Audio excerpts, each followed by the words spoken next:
자, 새 첫 주간입니다. 원래 제목 우리가 위의 것을 생각하라 이게 표였습니다. 자, 첫 주일 제목이 올바른 파종이었습니다. 올바른 파종. 에레미야 4장 3절에 보면 이렇게 말합니다. 너희 묵은 땅을 갈고 가시던 무리에 파종하지 마라. 가시던 무리에 파종해서는 안 된다. 너희 묵은 땅을 갈고 가시던 무리에 파종하지 말아라. 이렇게 말합니다. 그래서 올바른 파종. 그렇게 어수선하던 2024년도가 막을 일이었는데 2025년도는 우리에게 상큼하게 다가오지 않았습니다. 아무도 달라진 것 없습니다. 2024년도에 그 연말에 정말로 엄청난 그런 일들을 만나면서 추모 기간에는 이러면서 추모 기간은 조용히 보내자 했지만 추모 기간이나 뭐나 할 것 없이 연말 지내고 나서 더 시끄러운 이런 분위기를 보고 진짜 더 어려운 이런 분위기를 보면서 달라진 것은 아무것도 없구나. 자기 유익을 따라 움직이려고 하구나. 정파 따라 움직이려고 하는구나. 이런 걸 쳐다봅니다. 해가 서쪽에 뜨거나 남쪽에 뜨지 않고 꽃같이 동쪽에 떠서 서쪽으로 지게 될 것입니다. 그래서 참으로 우리가 조금도 변한 것이 없지만 그러나 우리가 변한 것이 있다면 하나님을 닮아가려고 하고 주님이 나를 인해서 영광 받으시기를 원하신다는 새로운 마음을 가지고 있는 것은 우리에게 참으로 변해야 될 것입니다.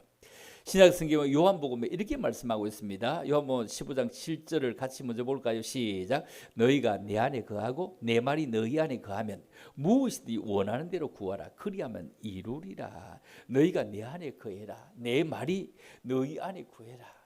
너희 안에 내가 하는 말이 너희 안에 있으면 무엇이든 내가 할 수 있도록 해주시겠다. 이렇게 말씀하고 시편 146편 5절도 같이 본다. 시작. 여호와 자기 하나님에게 그 소망을 두는 자는 복이도다. 여러분 우리의 소망과 우리의 희망과 우리의 정말로 앞을 바라보는 원칙이 자기 하나님에게 그 소망을 둘 수 있느냐 없느냐 이거는 너무 중요하고 거기에 복이 있다고 말합니다. 예를 들면 시카고 대학을 창설한 록펠러라고 하는 분, 록펠러는 참 많이 들어봤습니다. 록펠러는 100만 평의 대지 위에 12개 대학을 세워가지고 미국 사회에 그냥 헌납을 했답니다. 자기가 뭐 이사장하고 뭐하고 뭐 이런 게 아니고 미국에서 헌납을 한 최고의 재벌, 지금까지 모든 재벌보다 최고의 재벌일 거다 가치로 생각돼요. 그런데 시카고 대학이 100년의 역사를 더 지나오면서 노벨상 후보자가 52명이 나왔는데 그 중에 노벨상을 실제로 수상한 사람이 29명이랍니다. 한 대학교에서 노벨상을 수상한 사람이 29명이 된대요. 참 대단하죠. 최고의 노벨 수상을 한 보유 학교랍니다. 그런데 어떻게 해서 그렇게 됐을까? 이 록펠러를 하는 이 개인의 어떤 신앙의 바탕 위에서 세계 모든 사람들이 이 시카고 대학을 나와가지고 우리는 하버드 대학은 알고 뭐 스탠포드 대학을 알지 시카고 대학에 대해서 우리가 그렇게 이해를 하지 못합니다. 그렇죠. 뭐 하버드 대학만 뭐 공부벌레 하버드 대학만 아는데 시카고 대학이 진짜로 이 정말로 노벨상은 우리가 알고 있지 않습니까? 노벨상을 알고 있는데 이렇게 29명이나 실제로 노벨상을 받았다. 어떻게 해서 이렇게 되었을까요? 록펠러가 6살이 되었을 때 그의 어머니가 이렇게 얘기합니다. 록펠러야, 내 엄마, 너 이제 혼자 교회 다녀라. 이래. 혼자 교회 다녀라. 엄마 손잡고 다니지 말고 혼자 내가 일찍 가고 싶으면 일찍 가고 교회에서 더 있고 싶으면 더 있고 너 혼자 다니라. 엄마와 손잡고 다니지 말고 혼자 다니라.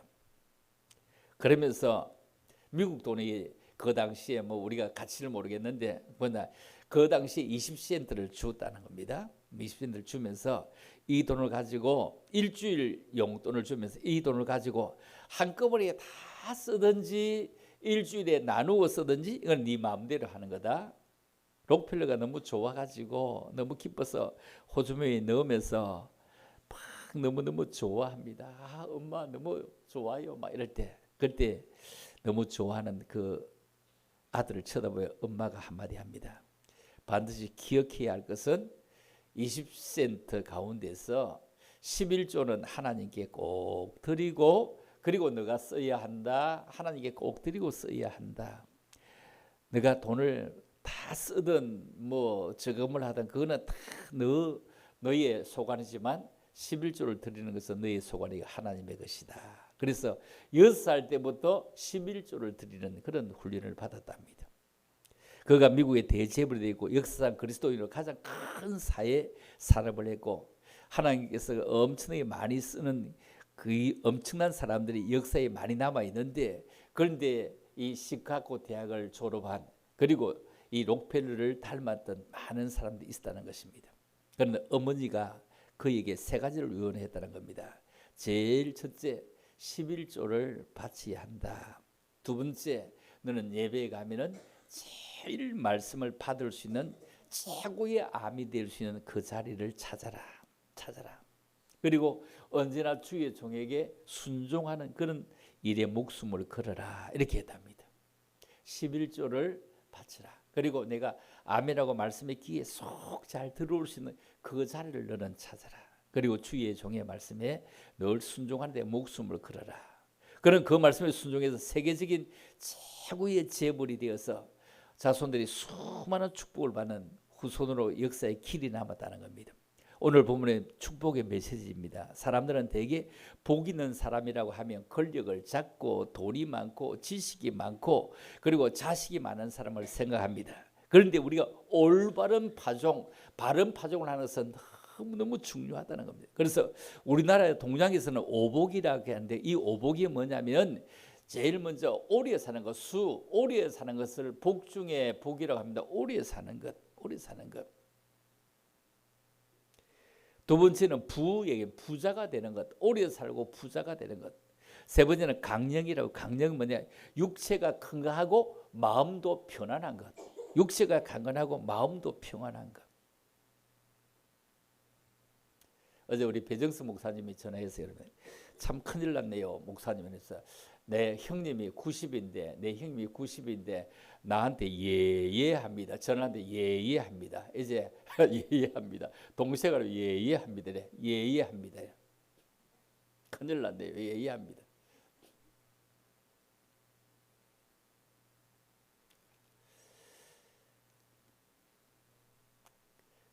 이제 근데 마음이 왔다 갔다 한다, 정신이 왔다 갔다 한다죠. 동생인데 형님 해도 예예한대요.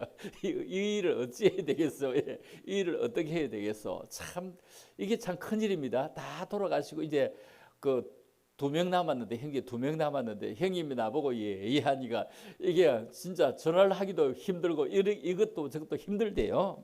이게 뭐냐면 강령, 육체가 건강하고 마음이 평안한 것. 네 번째, 유호덕이라 합니다. 덕을 갖고 살고 다른 사람으로부터 존경을 받는 것. 덕을 갖고 살고 다른 사람이 존경을 받는 것. 사람들에게 존경받고 사는 것. 무언가 많이 가서 존경받는 것이 아닙니다.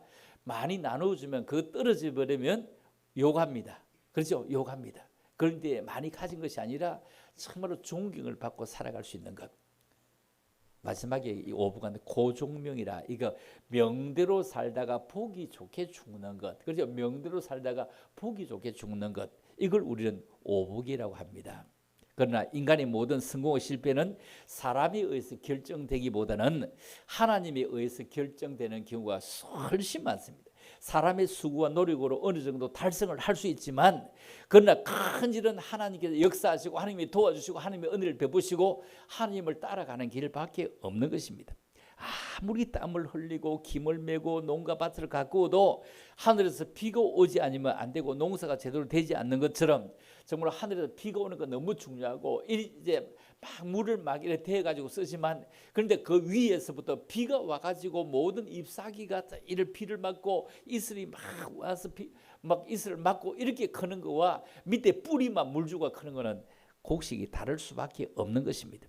우리 인생이나 가정, 직장에서도 마찬가지입니다. 하늘의 축복을 받고 하나님 앞에 인정을 받아 그렇게 살아야 만사가 형통한 것입니다. 우리가 농사에 성공하려면 몇 가지 기본 조건이 있는데, 농사를 짓는 분이 요즘은 있어서 이 얘기가 딱 맞아떨어질 것 같아서 한번 적어보았습니다. 첫째, 농사지면 땅이 좋아야 됩니다. 뭐냐면 땅이 엄청나게 중요하겠죠. 땅이 박한 땅이 있는데 좋은 땅을 뭐라고 하죠? 옥토라고 합니다. 옥토, 좋은 땅. 크게 막 농사를 짓는데 밑에 감자를 심으면 밑에 조그만 돌멩이가 우리 별가 있는데 거기에 못 내려가서 이상하게 막 생겨버리죠. 이 밑에 돌멩이가 없는 옥토 말입니다. 옥토 막 찌덕찌덕 진덕이 아니고 뭔가 잘 내려갈 수 있고 뭐 잘 싱겨진 이런 옥토 말입니다. 땅이 좋아야 수확이 좋다는 기본 상식입니다. 두 번째, 종자가 줘야 된다. 종자가 잘못되면 제대로 수확을 할 수가 없습니다. 그래서 얼마나 품종계랑 종자계랑을 우리나라는 농촌진흥사무소 이런 데가 있겠죠. 거기서 얼마나 많이 한지 모릅니다. 우리나라도 많은 수확을 얻기 위해서 진짜로 종자를 많이 개량하고 있습니다. 그 옛날에 진짜 맛있는 우리나라 쌀이 아니라 많이 개량해서 많이 나게 하려고 키가 작고 안 넘어지게 하려고 통일비어 그래요. 통일비어 그 시대에 통일비는 박정희를 닮아서 키가 작았을 겁니다. 박정희 비에 갔다 나는 이런 생각을 해서 통일비 키가 아주 작았거든. 이게 안 넘어간 거예요. 근데 쩌랑쩌랑 열려서 그럼 통일비를 많이 심었을 때는 문제가 뭐 있으냐 하면은 우리 김성원 집사님이나 이래 우리 나이 또래 된 사람 알지. 옛날에 기아집이 아니기 때문에 전부 다 지프로 이래 할 때 통일비 이거 짧아갖고 지붕을 덮을 수가 없는 거요. 지붕을 못 덮는 거요. 지붕을 못 덮으면 통일비는 많이 있는데 지붕을 할 수 있는 이런 재료가 나오지 않았습니다. 그 뒤에 어떻게 개발을 했는지 키도 크고 지붕도 덮을 수 있지만도 이제 지붕 덮을 일은 이제 없는데 그러나 이 좋은 나락을 만들면서 거기에 볏집이 총기 놈으로 소를 먹일 수 있는 그런 양질이요 나왔다 이 말입니다. 사람이 좋은 사람이 모양도 좋고 나오는 말도 좋고 품성도 좋은 것처럼 우리나라 좋은 쌀이 나오면서 좋은 집단도 소도 먹기 좋게 나왔다는 이렇게 개량을 했다는 겁니다. 너무너무 중요하죠.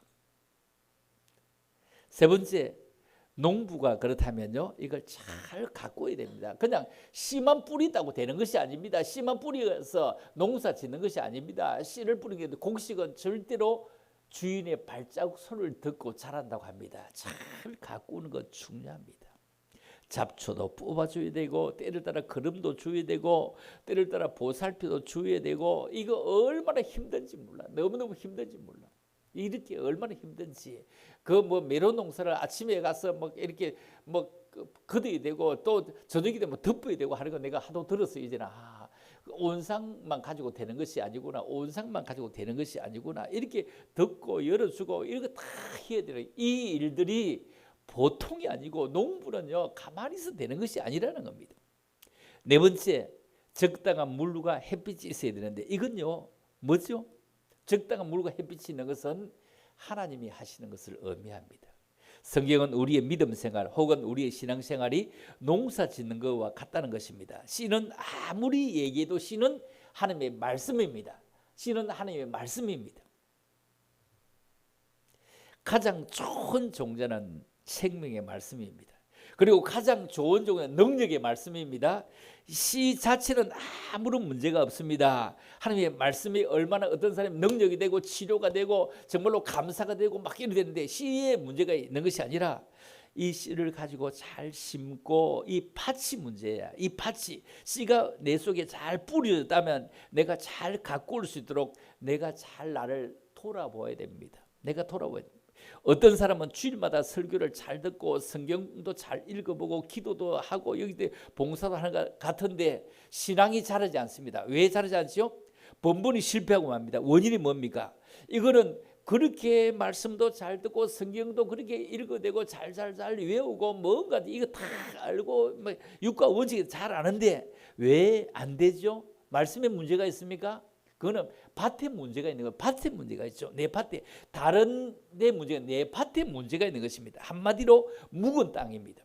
우리가 시골에 가보면 오랫동안 돌보잖아요. 잡초가 가득 우거진 그런 어지러운 그런 땅들이 있습니다. 이런 땅이란요 100번 씨를 뿌려도 안 올라옵니다. 100번 씨를 뿌려도 안 올라옵니다. 아무리 뿌려도 안 올라옵니다. 왜냐 묵은 땅에 씨를 아무리 던져도요 그 밑에서 올라오다가 가시덤불이 막아버려서 올라오지를 못합니다. 절대로 못 올라옵니다. 밭을 그대로 둬 아무리 노력해도 계속 실패의 연속이지 올라오지 않습니다. 씨 값도 할 수가 없는 겁니다. 뭘 해야 돼요? 밭을 기경하지 않고는 안 됩니다. 우리 공명자 권사님 그 별장 그 밭에 가 보면은 밭이 아주 예쁜데 제일 처음에 그 땅을 샀을 때 갔습니다. 갔을 때 일을 어찌할고 싶도록 그게 막 어마어마하게 나무들이 막 이래저래 막 있었는데 그 나무들이 무슨 나무인지 뭐 복숭나무인지 무슨 나무인지 막 쫙 끼는 나무밭이었습니다. 나무밭인데 잘 이렇게 정리된 밭이 아니고 그냥 묵은 밭처럼 이리 있는 걸 다 뽑아내고 이렇게 잘 관리해서 이제 밭이 되어졌고요. 그 밭이 되어지기까지는 아마 그 뽑아내도 그 밑에 온갖 돌들이 거 몇 분이나 관리해서 이제 밭처럼 되어진 겁니다. 밭처럼 되어졌지만도 한 해만 안 가버리면요 또 그냥 잡초투성이 돼버립니다. 밭투성이 됩니다. 이것처럼 아무리 노력해도 농사는요 계속 안 가고 놔줘버리면 그냥 엉망이 되어집니다. 이것처럼 우리의 마음밭도요 꼭 마찬가지입니다. 우리의 묵은 마음밭도 100번 말씀을 듣고 어마어마하게 들어도 내가 내 속에 있는 이 뭘요? 뽑아내지 않고 내게 있는 잡초를 뽑아내지 않고 가시덤불을 뽑아내지 않고 들으면 아무리도 흔들립니다. 오면서 들어오면서 성전에 들어오면서 여기 있는 걸 하나 뽑아내고 저기다 하나 뽑아내고 헐 난 다음에 그래가지고 말씀을 드리면 말씀이 씨가 떨어질 건데 그냥 우거진 채로 가시덤불 채로 들어오니까 아무리 들어도 흔들려. 아무리 들어도 안 되는 거요. 그래서 밭을 가는 것을 농경이라. 농경. 너희 묵은 땅을 갈고 가시덤불에 파종하지 말라. 밭은 농경이라 해요. 그렇다면 우리의 마음밭을 가는 것을 심경이라. 심경. 우리의 마음밭을 가는 심경. 마음밭을 갈아야 되지. 내가 은혜를 받을 수 있도록 이것도 저것도 다 해야 되지. 세상에 찌들리고 세상에 싸움하는 걸 여기 와가지고 그대로 앉아있으면요 말씀이 그 속에 들어갈 수가 없습니다. 세상에서 싸울 수도 있고 어렵고 힘들 수도 있고 주께 와서 위로도 받고 은혜도 받고 말씀을 하고 새 힘을 얻어가야 되기 때문에 이런 마음 자세가 되어져 오는 것은 너무너무 중요합니다. 그래서 밭을 가는 것을 농경이라 그리고 마음이 밭을 가는 것을 심경이라 한다면 농경도 잘해야 되고 심경도 잘해야 되지만 한 가지 더 경이다면 기경. 기경이 뭐죠? 기도하면서 경작한다. 오늘 하나님 말씀을 잘 듣게 하시고 이해하게 하시고 깨닫게 하시고 이렇게 기경 정말로 기도하면서 정말로 회개해보고 내가 이렇게 살아왔는 걸 잘못했습니다. 이렇게 회개해보고 살아가려고 애쓰고 힘쓰는 것은 참으로 너무너무 중요합니다. 두 사람이 같은 일을 했습니다. 장작을 쪼개는 일을 했습니다. 하루 종일 장작을 쪼개는데 점심 먹는 시간만 빼고 하루 종일 쉬지 않고 장작을 쪼갠 사람이 있습니다. 그런데 한쪽 등 뒤의 사람은 장작을 쪼개다가 쉬고 장작을 쪼개다가 쉬고 장작을 쪼개다가 쉽니다. 서로 보이지 않으니까 종작을 쪼개는 도끼로 쪼개는 소리가 나니까 나는데 한쪽에는 쉬다가 또 쪼개다가 또 한참 하다가 또 한참 쉬고 있고 한쪽에는 계속 쪼개니까 어찌 되었을까? 저녁이 되었을 때 보았는데 하루 종일 장작을 쪼갠 사람은요 요만큼 왔는데 쉬다가 쪼개다가 사람은 자기 키보다 더 올라왔더라는 거예요. 대체 이게 어찌 된 일이냐? 주인이 물어봤어. 나는 하루 종일 한 번도 안 쉬었어요. 이 사람 얘기입니다. 맞습니다. 한 번도 안 쉽니다. 장작 쪼개는 소리가 계속 났습니다. 이 친구 얘기입니다. 내 등들이 저 사람은 쪼개는 것이 아니라 쉬는 시간도 많습니다. 그런데 왜 능률이 이렇게 많이 올라오고 쉬지 않은 사람은 이렇게 작게 올라왔을까요? 물었습니다. 너는 그렇게 쉬어가면데 왜 이렇게 많이 쪼갰냐? 너는 이렇게 쉬지 않고 했는데 왜 이렇게 적게 했냐? 적게 한 사람이 물어도 답이 없는 겁니다. 쉬지 않고 했습니다. 그런데 많이 쪼갠 사람은 이렇게 얘기합니다. 나는요 40분 동안 장작을 쪼개고 20분 동안 기도했습니다. 기도하면 장작이 잘 쪼개지냐 이러니까 그게 아닙니다. 기도하면서 수틀에다가 도끼날을 갈았습니다. 도끼날을 갈면서 기도했습니다. 도끼날을 그 뭐 앞 보고 뒤로 보고 이래 하는 거니까 뭐 기도하면 되잖아요. 기도하면서 도끼날을 갈았습니다. 도끼날을 갈았으니까 그냥 가면 툭툭 쪼개지는 거예요. 나는 신 것이 아닙니다. 기도하면서 도끼날을 갈았습니다.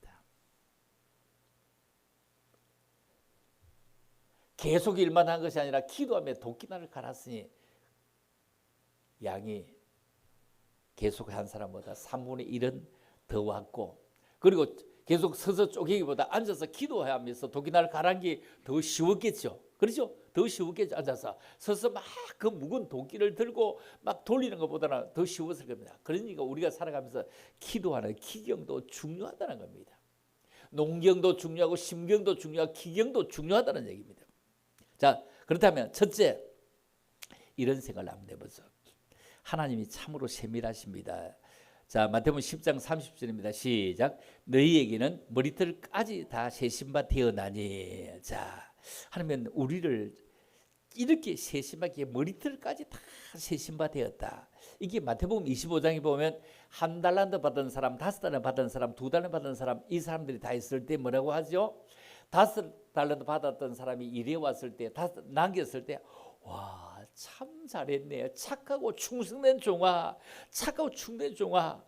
정말로 내가 이렇게 내가 맡긴 것을 이렇게 잘했으니 내 주인의 즐거움에 참여해라. 이렇게 말하고, 2달란트 받은 종에게도 참으로 너도 능력 이런 데까지 열심히 했구나. 참으로 잘했구나. 이런데 1달란트 받은 종은 그대로 가지고 왔을 때 뭐라고 하죠? 그걸 빼앗아 가지고 더 많은 일꾼에게 네 일 더 많이 해. 너 일 더 많이 하면 일을 더 많이 주어 버립니다. 일을 더 많이 주어 버립니다.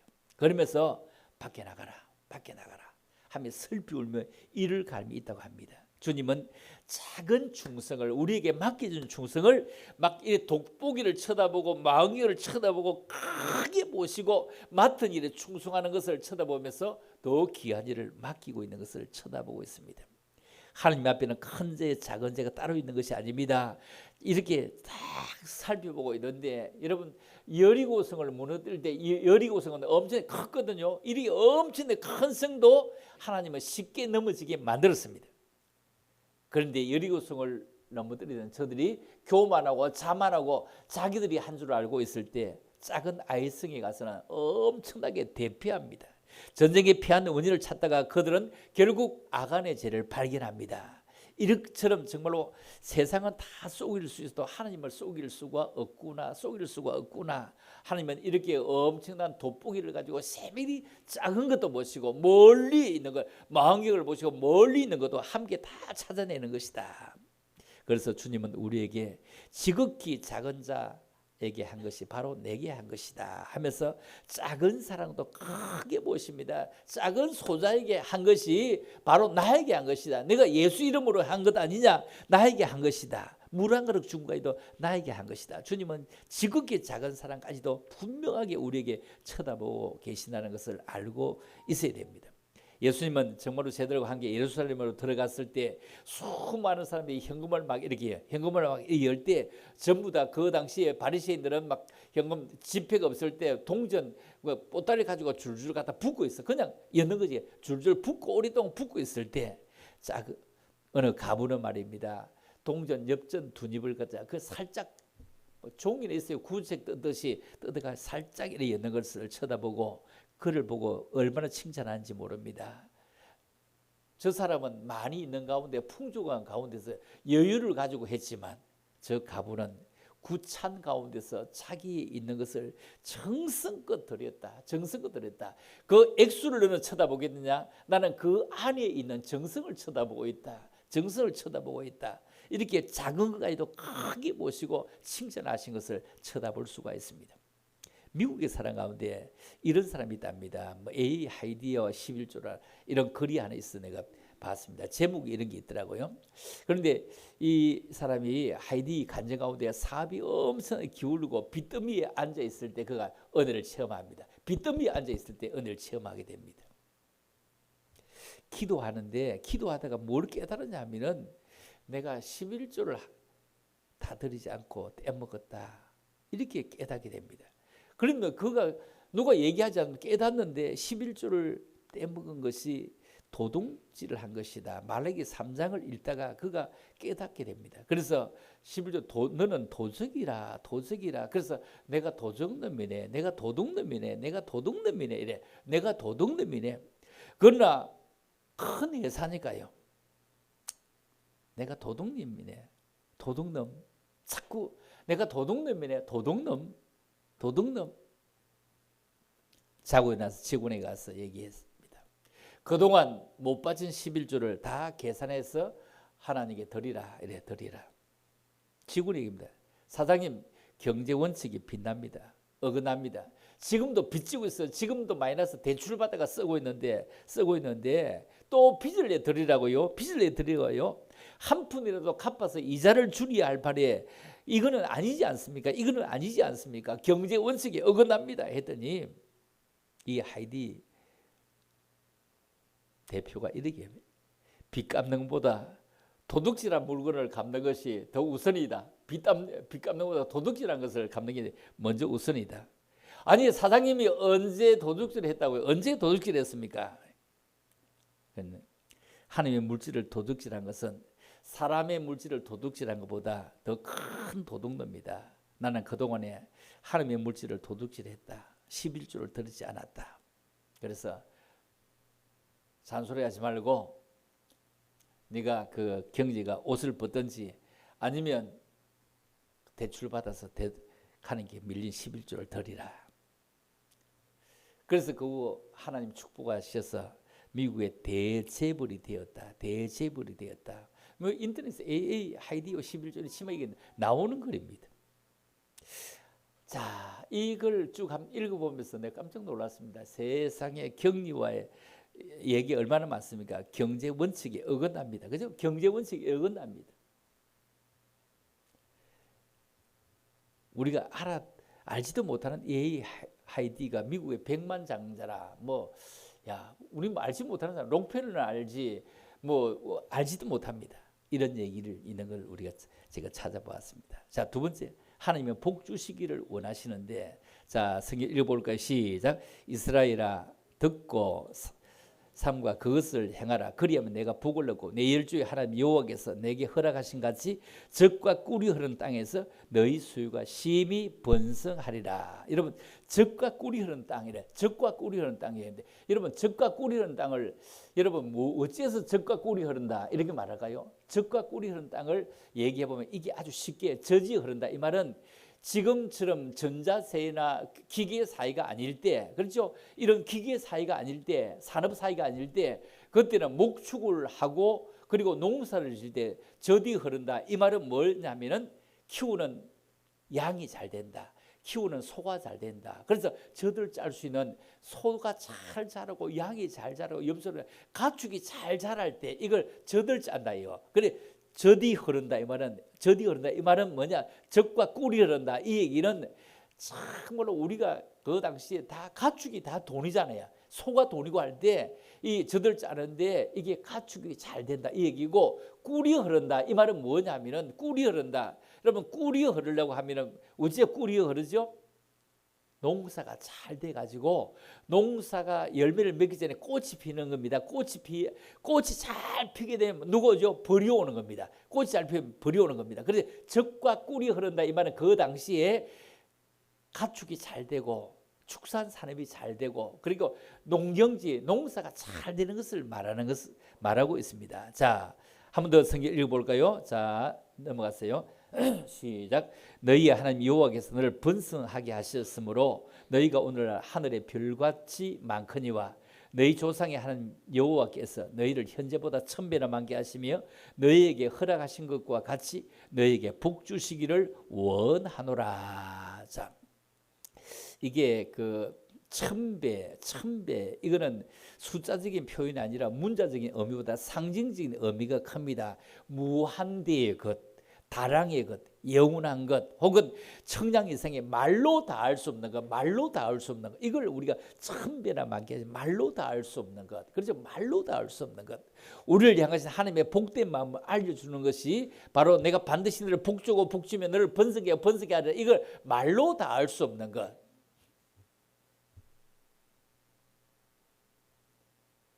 고구마 10가마니 캐던 사람이 1000배나 오버리면 그 일을 어떻게 할 거예요? 큰일이잖아. 이거 보통 큰일이 아니거든요. 이거 1000배나 많게 한다. 이 말은 내가 원도 한도 없다. 진짜 하나님 너무 행복합니다. 하나님 이렇게 복을 받을 수 있을까요?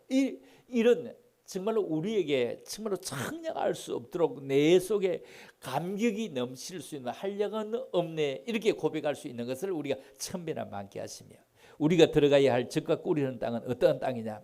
하나님이 이스라엘 백성이 약속하신 땅입니다. 그분은 신실합니다. 말씀하신 말 반드시 이루고 성취합니다. 하나님은 시건하는 법이 절대 없습니다. 거짓말하지 않습니다. 말씀하시면 그분은 그렇게 우리에게 이루어 주십니다. 우리가 2025년도에 젖과 꿀이 흐르는 땅을 향해서 우리가 나아가야 되는데, 이스라엘 사람들이 출애굽을 할 때 종노릇 하던 애굽 땅에 자유함을 얻고 하나님이 약속하신 땅 가나안을 향해 전진합니다. 그런데 그들이 가면서 중도에서 말씀을 붙잡지 못하고 현실의 어려움을 쳐다볼 때 얼마나 불평하는지 모릅니다. 길이 나쁘다, 광야길이다, 먹을 것이 없다, 마실 것이 없다. 그들은 엄청나게 불평을 얼마나 많이 하는 거예요. 그렇게 불평하다가 그들은 다 들어가지 못했습니다. 여호수아와 갈렙밖에 들어가지 못합니다. 우리는 불평하지 말고 올리를 이제 출발해 가면서 아이고 더워, 아이고 막 겨울이 났지, 겨울이 오니까 아이고 여름이 났지, 뭐 봄 여름만 있는 게 아니기 때문에 더워, 이게 아니라 계속 우리가 살아가면서 믿음은 바라는 것들 실제 보지 못하는 증거라고 생각하면서 날마다 조금씩 이해하고 따라가는 삶이 우리에게 참으로 귀중하고 소중합니다. 여러분, 젖과 꿀이는 땅, 생만 해도 젖이 흐르고 꿀이 담겨진다. 이 약속의 땅이 어떤 땅이냐? 모세가 보냈을 때 정탐꾼들이 가가지고 거기 가지고 포도송이를 가지고, 포도송이 너무 커가지고 정탐꾼이 둘이서 메고 왔다. 꼬재기 하나 끼가지고 메고 왔다. 얼마나 대단한 겁니까? 참으로 금년 한 해 참으로 우리가 혼자 들지 못해가지고 같이 들어야 되겠다 할 만큼 이렇게 더 멋지게 참으로 하나님께서 젖과 꿀이 흐르는, 와 진짜 보십시오. 이거 보세요. 이런 하나님이 이런 은혜를 주셨습니다. 이거 보세요. 하나님이 이런 축복을 주셨습니다.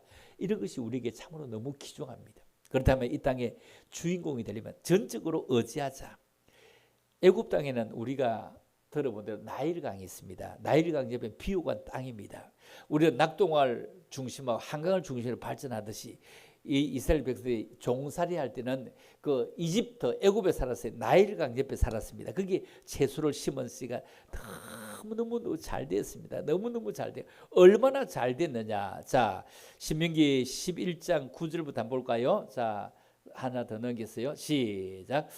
또 여호와께서 너희 조상들의 맹세하여 그들과 그들의 후손에게 주리라고 하신 땅, 곧 젖과 꿀이 흐르는 땅에서 너희의 날이 장구하리라. 내가 들어가 차지하리라는 땅은 내가 나온 애굽 땅과 같지 아니하니 거기에서는 너희가 파종한 후에 발로 물대기를 채소밭에 댐과 같이 하였거니와. 자, 요 설명합니다.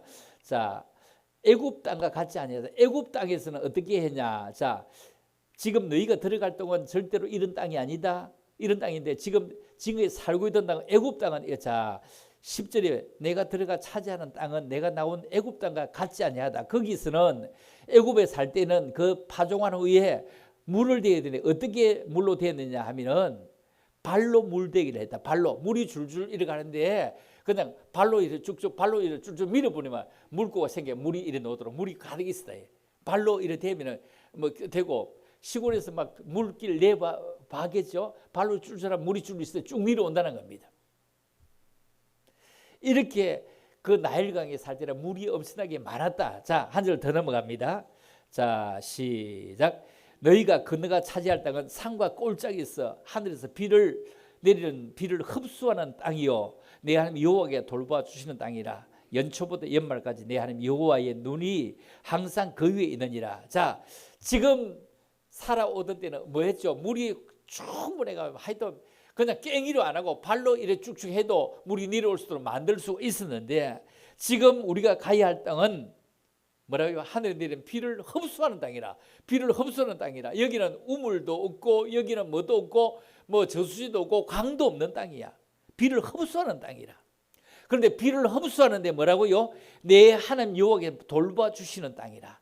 하나님 여호와께서 돌봐주신다. 이게 뭐라고 하냐면 지금으로 말하면 천수답. 여러분 천수답에서 잘 되는 곡식이 맛있는 것이 뭐냐면 아까 서도 얘기했죠. 비가 적당히 내려서 위에도 맑고 땅 아래도 물이 있을 때 이게 맛있는 겁니다. 이게 맛있는 겁니다. 밑에 물만 주는 것이 아니라 그렇죠. 그래서 우리가 막 비가 오지 않으면 막 기계를 가지고 물을 막 이렇게 뿌리잖아요. 이렇게 뿌리는 거 보잖아요. 이것처럼 여기는 천수답. 내가 건너갈 그곳은 하늘에서 내리는 비를 흡수하는 땅이라. 하늘에 내리는 비를 흡수하는 땅이라. 그리고 하나님이 돌봐주시는 땅이다. 하나님이 돌봐주시는 땅이다.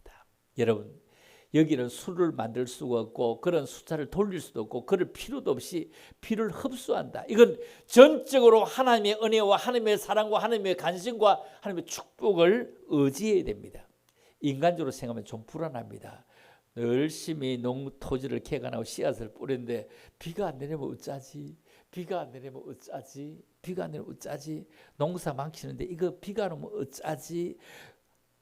그런데 여기에 적과 꿀이 흐르는 땅이라. 아니 천수답을 오고 적과 꿀이 흐르는 땅이다. 말이 되는 거요. 그런데 누가 하면 하나님이 함께 하시면 하나님이 돌보시고 하나님이 책임지시면 이런 축복의 땅이 된다는 것을 우리에게 말씀을 하고 있습니다. 여러분 여호와의 눈이 항상 그 위에 있다. 여호와의 눈이 항상 여러분의 삶 위에 있기를 주의 이름으로 축복합니다. 여러분의 사업장 위에, 여러분의 농사 위에, 여러분의 자녀들 위에, 여러분의 온 가정 위에 여호와의 눈이 연초부터 연말까지 내 하나님 여호와의 눈이 항상 그 위에 있느니라. 여러분 참으로 너무 소중하고 귀중합니다. 얘기를 안 하고 마치겠습니다. 영국은 해가 지지 않는 땅이다. 뭐 나는 해가 지지 않는 땅 그거 이해한 것 그렇게 오래되지 않았습니다. 옛날에는 그냥 해가 지지 않는 땅이다 할 때 뭐 그냥 그렇게 뭐 밤에도 전기불을 켜서 해가 지지 않는 땅인 줄 알았지 지금처럼 이렇게 이해하지 못했습니다. 영국이 온 세계를 다 가지고 있을 때